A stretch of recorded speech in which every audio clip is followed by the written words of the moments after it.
En 2017, un groupe de chercheurs indépendants de l'organisation FECORE, composé de Steve Torrence, Mike Cavanagh et le Dr Zach, ont présenté les résultats d'une étude sur le Soleil et le modèle de la Terre plate. FECORE est une organisation dédiée à la précision, à la découverte et à l'application dans la recherche scientifique. Steve Torrence et le Dr Zach avaient déjà travaillé auparavant sur des expériences, des calculs mathématiques et des simulations du ciel et de la Terre plate, obtenant des résultats surprenants. Mais ce que cette équipe a découvert dans cette recherche exceptionnelle est assez intéressant. Jusqu'alors, plusieurs modèles des mouvements des cieux avaient été tentés sur la partie supérieure des projections de la Terre plate. L'un des modèles était le circulaire, un autre le modèle carré et certaines projections comme celle en diamant. Mais aucun n'avait pu montrer de manière précise et vérifiable ce qui se passe réellement là-haut. Selon les chercheurs de cette étude, beaucoup de ces modèles étaient erronés. L'une des principales raisons d'indiquer que ces modèles étaient faux est que tous commencent avec la prémisse que les tropiques forment les chemins réels des objets physiques comme le Soleil ou la Lune. Les chercheurs de cette étude ont observé et analysé le mouvement et la position du Soleil, effectué des calculs mathématiques, des simulations et un modèle numérique que nous verrons plus tard. Ils ont également découvert que le Soleil n'est pas un objet physique. L'une des façons de s'en rendre compte a été de mesurer la taille du disque solaire lorsqu'il passait directement au-dessus.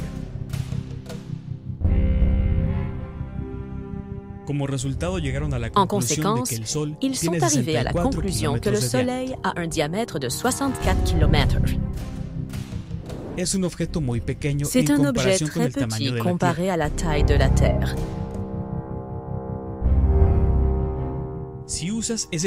Utilisez cette taille dans n'importe quelle projection aux équinoxes, quand presque tout le monde a un lever de soleil à 90 degrés est, montre que les angles d'azimut ne fonctionneront jamais avec un objet si proche et petit. En plaçant le petit soleil à l'équateur lors de l'équinoxe sur n'importe quelle projection plane et en vous alignant au lever du soleil à presque toutes les latitudes, le soleil se trouve directement à l'est de votre position. Si vous pouviez vous déplacer en quelques secondes vers le nord ou le sud, de haut en bas, ce petit objet resterait fixe dans son angle azimutal à l'horizon, ce qui, par règle de géométrie, le rend impossible d'être un petit objet physique. Ils ont approfondi leur enquête sur les propriétés du Soleil et son comportement dans le ciel. Les chercheurs de ce travail ont commenté avoir rencontré de nombreuses affirmations fausses et des idées très discutables sur le mouvement de la Lune, des étoiles et du Soleil, et qu'ils considéraient de leur devoir de corriger ces affirmations. Certains soutiennent que le Soleil se déplace en ligne droite, ce qui est faux, comme le montrent les images suivantes. Et cela peut être vérifié en suivant la vitesse du Soleil dans son azimut et la déclinaison sur une période de 12 heures. Il y a également eu des affirmations selon lesquelles le Soleil se déplace sur une trajectoire circulaire, ce qui est également incorrect, bien que lorsque l'on voit le soleil arctique de minuit, cela donne l'impression d'un chemin circulaire, car tout observateur doit tourner de 360 degrés complets pour suivre le soleil. Mais même avec un chemin circulaire, vous vous retrouvez avec les mêmes problèmes concernant les angles du soleil n'importe quel jour de l'année. La forme paraboloïde hyperbolique de l'analème solaire n'est pas seulement un chemin pendant l'année. Ce même mouvement se retrouve dans le cycle de 24 heures du Soleil. Ese mismo movimiento se encuentra en el ciclo de 24 horas del Sol. Ce schéma de dérive devient évident lorsqu'on suit le Soleil avec des traceurs haut de gamme comme ceux des Mendy et qu'on ne suit que l'azimut du Soleil sans utiliser les ajustements de correction du traceur pour qu'il fonctionne à sa vitesse nominale de 15 degrés par heure. Le schéma de dérive est identique de chaque côté de l'équateur, indiquant que ce petit soleil de 64 km de diamètre traverse le ciel à différentes vitesses au nord et au sud de l'équateur. Après 2 ans d'études et de modélisation, les chercheurs se sont retrouvés bloqués et n'ont pas pu faire fonctionner la simulation pour modéliser le Soleil ou tout autre objet avec précision. En se rendant compte de cela, ils ont recommencé à zéro. Après avoir regardé et analysé des photos des rayons crépusculaires du Soleil que tous les platistes ont vu 1 million de fois, ils sont arrivés à une révélation que beaucoup, sinon tous les platistes, ont ignorée. Quelque chose de vraiment surprenant. Lorsque nous observons les rayons crépusculaires qui traversent les nuages, par exemple, au-dessus d'un lac, les angles des rayons se terminent à la source de lumière réelle, qui dans de nombreux cas se trouve juste au-dessus des nuages. Le Soleil n'est pas seulement au-dessus des nuages. Ils se demandaient ce que quelqu'un verrait en regardant en arrière depuis l'autre côté, et s'il verrait la même chose. Imaginez des rayons au-dessus d'un lac, comme dans cette simulation.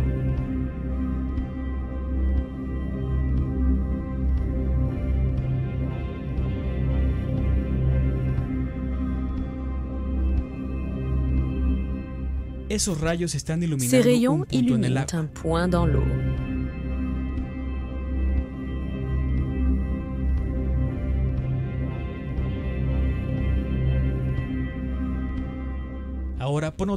Mettez un observateur de l'autre côté du lac qui vous regarde. Il peut voir ces rayons et ces points illuminés dans l'eau, comme dans cette animation. Et allons un peu plus loin et donnons à l'observateur principal qui voit les rayons un long poteau avec un miroir placé à la fin. S'il devait refléter ce rayon qui frappe l'eau vers l'observateur de l'autre côté, il verrait alors un reflet du Soleil dans ce miroir. Gardez à l'esprit que la distance ici n'est que de 40 km. Et où devrait être le Soleil pour l'observateur de l'autre côté? Et pour faire ces angles de lumière dans le logiciel D, il faut une source de lumière locale, comme ils l'ont utilisé dans cette simulation.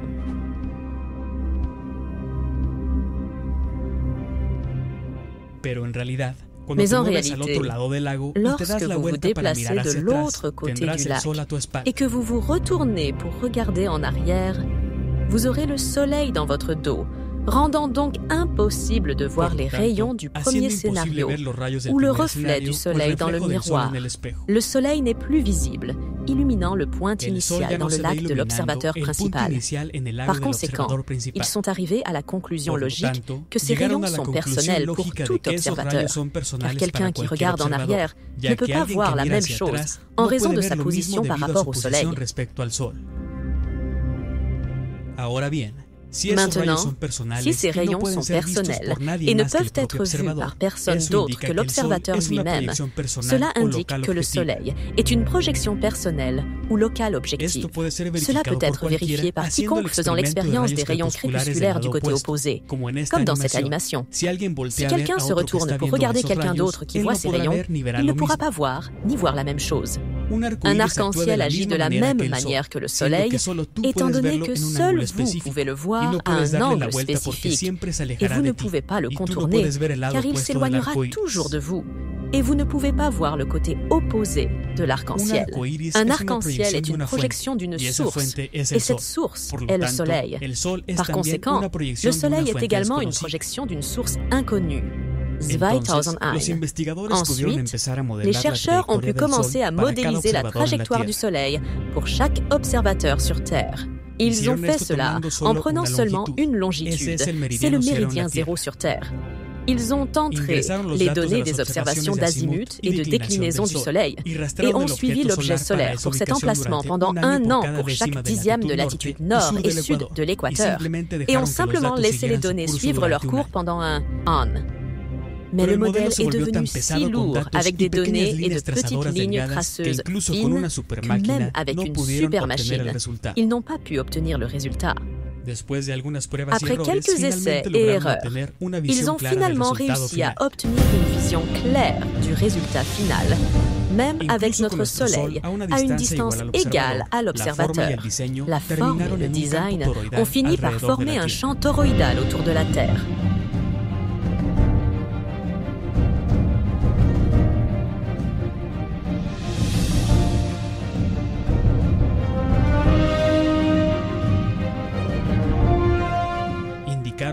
Ils ont indiqué qu'ils doivent encore découvrir comment faire une vectorisation D adéquate pour obtenir toutes les vitesses observées et les changements dans le mouvement du Soleil, créant une forme plus vraie.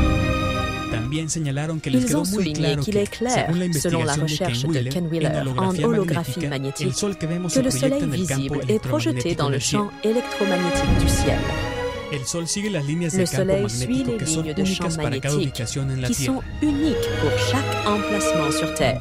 Ainsi, le vrai Soleil est une source qui provient de l'extérieur du soi-disant firmament, qui utilise probablement la polarisation de la lumière projetée dans le champ magnétique et traitée à travers le plan atmosphérique. Ce n'est pas un hasard si tous les arcs solaires combinés créent ce champ toroïdal, et ce n'est que la version 1.0. Ils ont mentionné que dès qu'ils découvriront comment utiliser la vectorisation d'une distance égale 1 formule dans les angles et les feuilles de données des observations, ils pourront obtenir une forme vraie dans le mouvement seconde par seconde dans les lignes de champ. Ce champ toroïdal n'est en aucun cas un champ stationnaire, car le Soleil se déplace vers le nord et le sud pendant 1 an. Ils ont animé cela et ce qu'ils ont appelé le souffle cosmique de la Terre plate. Et cela montre que simplement en augmentant le courant dans le champ depuis le pôle nord, puis en poussant le champ vers le sud et en diminuant le courant qui coule vers le nord à nouveau, il pourrait également être poussé d'avant en arrière par un extérieur magnétique venant d'au-delà de l'Antarctique, à 90 degrés de latitude sud. L'anomalie magnétique du sud est également une anomalie en mouvement et qui sait ce qu'il y a au-delà des latitudes du sud qui ont une influence sur le champ toroïdal du point de vue de sa création. Et elle doit également avoir une fonction. Animer les positions du Soleil sur une année crée l'illusion d'une vague circulant dans le champ, comme une force externe qui influence le champ et projette son image, semblable au Soleil ou à la Lune. L'équipe de recherche n'a pas encore découvert où et comment cette source externe fonctionne mécaniquement, pour ainsi dire. Mais du point de vue d'un ingénieur, il mentionne que tout ce qui fonctionne comme une machine ou une horloge doit avoir un principe de base et des lois physiques pour découvrir sa nature. Ils doivent maintenant déterminer où aller à partir d'ici et quelles expériences peuvent être dérivées pour construire sur cela ou modifier le concept de base. Mais avec ce concept, nous pouvons dire physiquement qu'ils ont créé un modèle de Terre plate qui peut être soumis à des tests d'évaluation, de vérification et d'expérimentation pour confirmer ou réfuter certains aspects de ce modèle. Par conséquent, avec grand honneur et humilité, l'équipe de recherche a présenté ce premier et unique modèle de Terre plate qui fonctionne sur une base réelle d'observation et de géométrie scientifique.